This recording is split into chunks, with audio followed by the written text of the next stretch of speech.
got to be just asking how you should be positioning yourself during this time of global uncertainty. Let's get perspective, and who better to do that than from Bob Parker, Senior Advisor for Credit Suisse. Bob, you know, where do we go, and how does this issue actually play out now? Because many people are saying there's no way on earth that the EU would ever allow, A, a default, or B, actually them to exit the euro here. I think that's correct, and let's be clear, there are very clear rules on joining the euro. There is no precedent, no rules for a country to leave the euro, and EU policy, I think, is crystal clear, which is that there has to be a Greek fiscal restructuring. There has to be also very clearly implemented plans in other countries with very high budget deficits, most notably Portugal and Spain.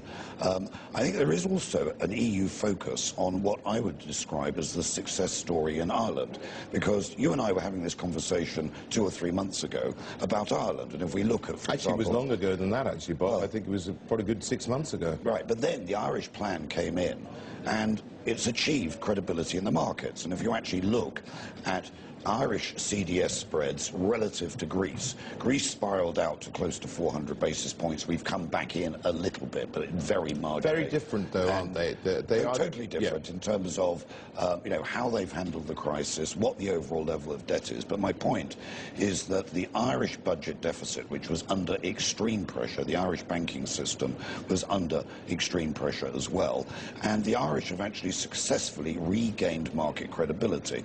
And I think what the EU would like to do is use that Irish model and just make sure that you have a replication with the Greek situation. Obviously, Greece is much more difficult. Huge budget cuts have to be implemented. They are in Ireland already. That's the case. The same thing has to happen in Greece. They say they have a proposal on the table, but you know, you do also at the same time, fortunately it's a fairly new government, but you could have serious political ramifications and problems on the streets. Well, the answer to that is most definitely yes. Now, the politics at the moment actually show that the opinion polls show that the Greek population, the Greek voters, are behind the Greek government. But that's today. Obviously, that could change very quickly indeed, and you could have quite significant political unrest. I think also one needs to highlight, you know, the structural problems in Greece. We've got a very low level of revenue collection relative to GDP. In fact, it's the lowest of any Euroland economy. You know, clearly, the Greek banks are under pressure. One, because they're the biggest buyers of Greek bonds, so therefore there's mark-to-market write-downs there. Also, a number of the Greek banks have bad exposures to Eastern Europe, so there's clear fragility there. I think also one needs to look at the problems within Euroland. This is not just a Greek problem, of lack of competitiveness of a number of economies, the weaker economies, relative to Germany. And if you look at, for example, unit labour costs over the last 10 years, Germany's been flat. Countries like Spain, unit labour costs are up close to 30%. Why is that the case here? Is it simply because they've all played catch-up with the euro that they've gone into, which is overvalued? Well, I think a number of problems. The first problem, obviously, has been what low interest rates have done to the weaker economies. And you had the real estate bubble in Ireland, in Spain. You've had the major fallout from the bursting of those bubbles. I think a more fundamental problem, though, is actually the competitiveness of service sector and manufacturing in the weaker economies like Greece. And the sad reality is they're just not competitive.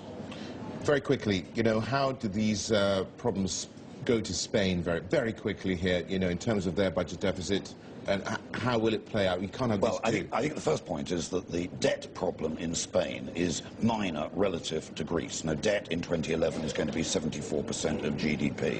What Spain needs, like the other economies under stress, is a very clear, credible implementation of the budget cuts.